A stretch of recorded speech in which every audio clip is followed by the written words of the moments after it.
Hello, and we are back again. Thank you for joining another episode of Mental Health, the New Wealth. I am your host, Nikita Nicole, the Illuminist, and I am so glad that you decided to join me for yet another episode. Now, last week, we talked about the origins of love, the different forms of love, where they come from, and how we see them in our everyday lives.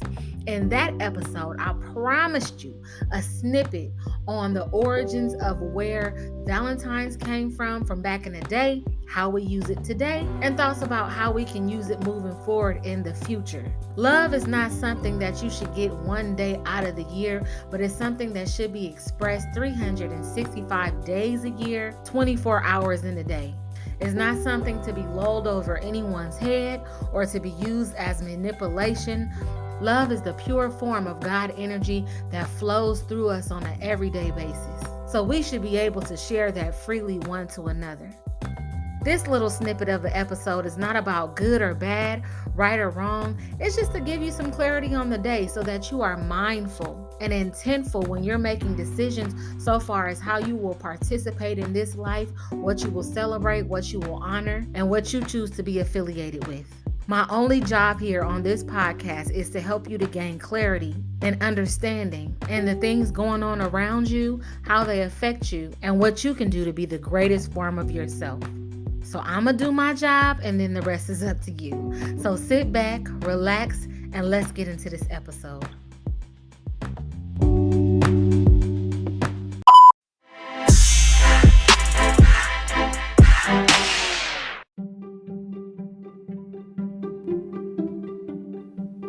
Valentine's Day is represented February 14th of each year. However, the way in which we celebrate it now is way different from how it began.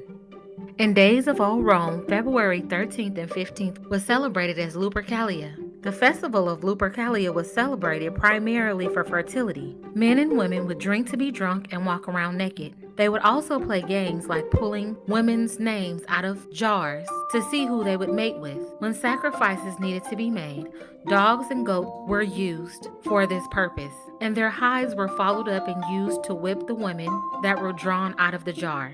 This tradition had gone on for quite some time until Pope Gallicis named Valentine's Day the now Valentine's Day in 1496 AD, after Saint Valentine, which was a Christian minister who ministered to the prisoners in the Roman Empire. It was said that Saint Valentine's went to and fro ministering the good news of Christianity to those who were in prison, the blind daughter of the jailkeeper. Later, on the day of his execution, which was also February 14th, he wrote a letter signing it to her, Saint Valentine. After naming February 14th Saint Valentine's Day in the Pope's attempt to erase the traditions of the pagan holiday Lupercalia has been celebrated from this day to that. So in fact, the day of Valentine's Day was not celebrated for love at all. Initially, it was about fertility, later on being about Saint Valentine's ministering to Christians in jail in Roman times. We are in it to win it on yet another episode.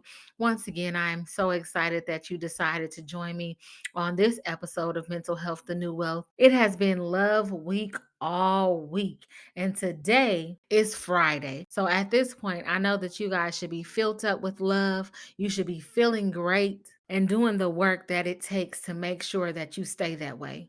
I had to schedule me a spa appointment to show myself some philia. If you listened to last week's episode, you will know that philia is the word for self-love. So I had to make sure that I scheduled my appointment for a massage and a facial, just to get some well-deserved, well-needed R&R in. And I hope that you guys were able to do the same. There was so much on social media, so many displays of grandiose affection, so many flowers, so many chocolates. And because I have been doing this research during this time for these episodes, as I was looking at different displays of affection and displays of love, I was trying to see what levels of love did I see in these displays. Was it Eros love? Was it familial love? What kind of love were those? Like I said, if you listen to that last episode, you would know some of these terms. I was able to spot out a lot of that, but as I went into that, I started to even look at what are the different love languages that I see? What different love languages do I see that people are using? There was a book by Gary Chapman called The Five Love Languages. Now, I know there are so many ways and so many different facets of love. And last time we just talked about the origins of these levels of love. But when looking into this book and speaking about the love languages, there are quality time, words of affirmation, gifts, acts of service, or physical touch. Now, I know that these are directly related to the different levels of love that we spoke about last week, but it was very interesting to look at these levels of love so far as the love languages and what I was able to see on social media and going around in my everyday life. Now, majority of the things that I saw was acts of service and gifts. Now, I didn't really see too much physical touch. I saw some kisses here and there, but usually that's something that happens personally between you and your loved one. But I did see major acts of service and gifts. So, what's your favorite love language? Out of all of those love languages, quality time, words of affirmation, gifts, acts of service, physical touch, which one of these are most important to you? I know for me, over time, I think the most important love language for me at this time of in my life is acts of service and words of affirmation. As long as you can do what you say you're going to do, we're good. And that statement right there is those two things together. Words of affirmation and acts of service. I've gone past the point where I'm living off of someone's potential or the things that they say that they're going to do. My thing is, you almost don't even have to say it more than I just want to see that you can do it or that you do it. So for me, that is most important. But it's funny when you're dealing with these love languages because I was in another group. Shout out to the CSC Christian Meetup group. It's a very cool group to be a part of because we talk about so many different things. But we did talk about love language on one of the meetups that we had. And it was very interesting because one of the speakers was saying that your desire or the love language that you desire changes. And I think that that's very true. He made a reference or an example to one of his love languages right now being physical touch and quality time. And he made that reference because right now physical touch and quality time is not something that he gets on a regular basis. So he desires to have that, right? But when you get somebody in your life and you have physical touch and quality time on a regular basis, then those things are not as important to you anymore as they were before. So, with that, especially in the lives that we live on a regular basis, it's a lot going on, and we don't have a lot of quality time. There is not a lot of physical touch. If you're working off of your primal instinct, and you just got to get you something, yeah, there is physical touch, but there's not a lot of meaning, behind some of these things. So I can understand how someone would crave quality time or physical touch at this time, especially considering that a lot of us are busy just trying to figure out our lives and how we're going to show up on a regular basis. Versus when the pandemic first started, maybe people were experiencing more need for acts of service and words of affirmation, or maybe even gifts, because, the money was a little low at that time. So it was very interesting to understand that you always have to be agile in your love style because as you start filling a person up and loving on a person, the way that they desire or need to be loved change. And so you can't be like, you know what, you've changed. You're not the same person. No, I'm not. Because I don't need quality time anymore from a person. I don't need physical touch because you give me more than anything that I would need in that arena. So I need something else. So it's very important to just have an open mind and be agile when it comes to the way in which you show love. And pay attention to your loved ones, your family, your partner, your spouse, and tap in with them and make sure from time to time that they are feeling loved and appreciated. Your loved ones, your family, your significant other. shouldn't be starved out or deprived of love. You should be filled up and replenished with love on a regular basis so that you are able to show and give love the way that you should. Some people have to work really hard at this, and some people are just natural lovers. Like I can say for myself that I am a natural lover. I love love. I love being in love. I love showing love. I love getting love. I just love love in general. I love love so much that during my journey and learning even the shadow parts of myself, I learned that I love so big and so grand that I used to use love to manipulate situations. And initially, I didn't see it as if I was using my love to manipulate a person or a situation. However, as I grown and looked at it, I understood how I would use the love that I had that was so great and so bountiful and transformational. And I would use that thinking that I am going to love you into the way that I need you to be for me. I'm going to love you so much that you won't have anything to worry about. All will be well and everything will fall in line when that is not true. I cannot love you through acting right. I cannot love you so much to where you start changing things about yourself that you have not determined that you are ready to change.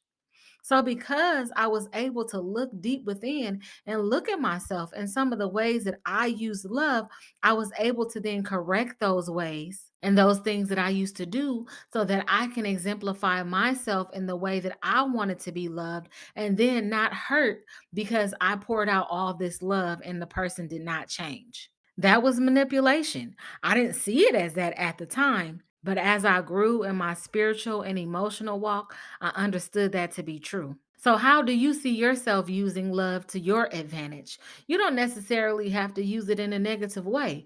That was just an example of a way that I knew that I used love. But at the time, I didn't know. All I knew was I saw my love and my love that I have for people transform people. I saw the love that I have change people's lives, not even trying to, just being consistently me, just making sure to love a person in the way that I wanted to be loved. It was nothing to me to do that. But in the end, it was not a positive outcome because I discovered that I was using my love as a weapon to control, which in turn was not a great thing. So I hope that you guys are loving each other fully and wholly with no strings attached. You shouldn't have to wait till February 14th to get the love that you want to see or feel the love that you want to feel. It should be exemplified to you every day of your life, especially if you're in a relationship with friends or significant others. Our purpose in this life is to connect with like minded individuals and express and show love one to another, encouraging each of us to be the best forms of ourselves that we can be. And if the connections that you have with people are not doing that, then why are you in connection with them? Why are you in relation with them? If you cannot show me unconditional love and I show you unconditional love on a regular basis, then we have nothing to connect about. We have nothing in common. And before I start with anyone else, I have to start with me first. So I don't particularly celebrate Valentine's Day. However, I definitely did make myself a massage appointment for the future. I make sure that I love on myself and rest and do the things that make sure that I am balanced mentally, spiritually, physically, and emotionally on a regular basis. And I can say that I was excited this year because I was not triggered. I know years before I would look at different displays of love or people on social media or just different scenarios and situations, and I would be looking like, y'all real fake. You know, you waited until Valentine's Day to show love. But this year, I was so excited that I was so healed and whole this year that I did not actually have any triggers or felt any type of way about the displays of love that I was able to see this year. I more so looked at the different levels of love that I saw, how they were displayed, and then looked at the different levels of love languages that I was able to see in different facets of love that I saw.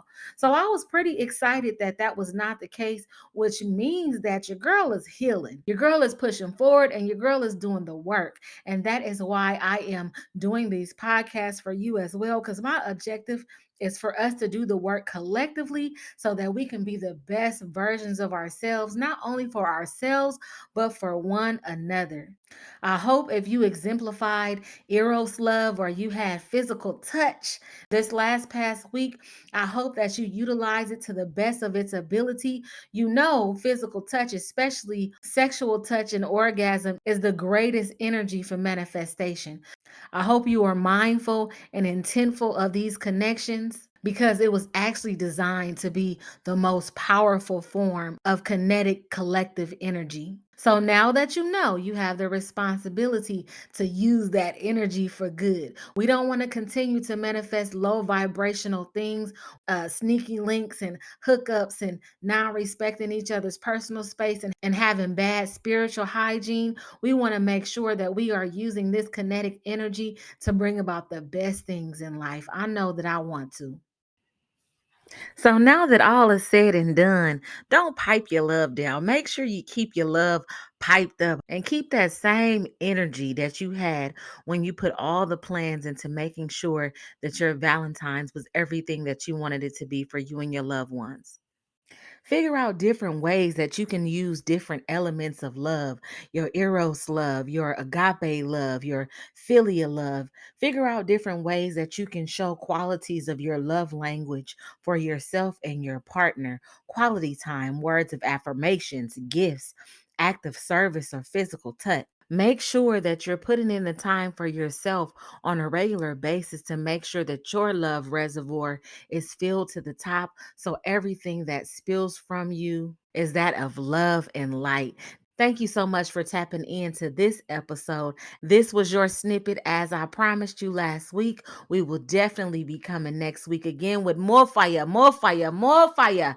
We did really, really good just being consistent in the first season of the new year, just starting the beginning of January. I will continue to be consistent. I will continue to give you more interesting, intricate topics about mental health and the effects that it has on us, things that we can do to help stay on the side of balance when it comes to our mental health, mental stability.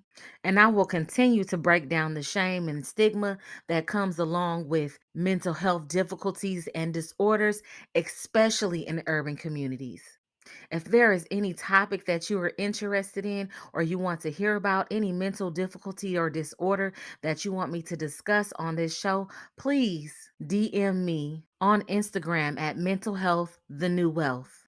Stay tuned because this spring and summer, we're going to have some hot affiliations that's going to not only allow us to understand ourselves and each other and have fun, but also mingle one to another and get back to direct connection and communication. So definitely look forward to that. And although there are so many different variations of love, what love is and how we understand love, always remember love is patient, love is kind. It does not envy, it does not boast, it is not proud, it does not dishonor others, it is not self seeking, it is not easily angered, it keeps no record of wrong. Love does not delight in evil, but rejoices with truth. It always protects, always trusts, always hopes, and always preserves. Love never fails,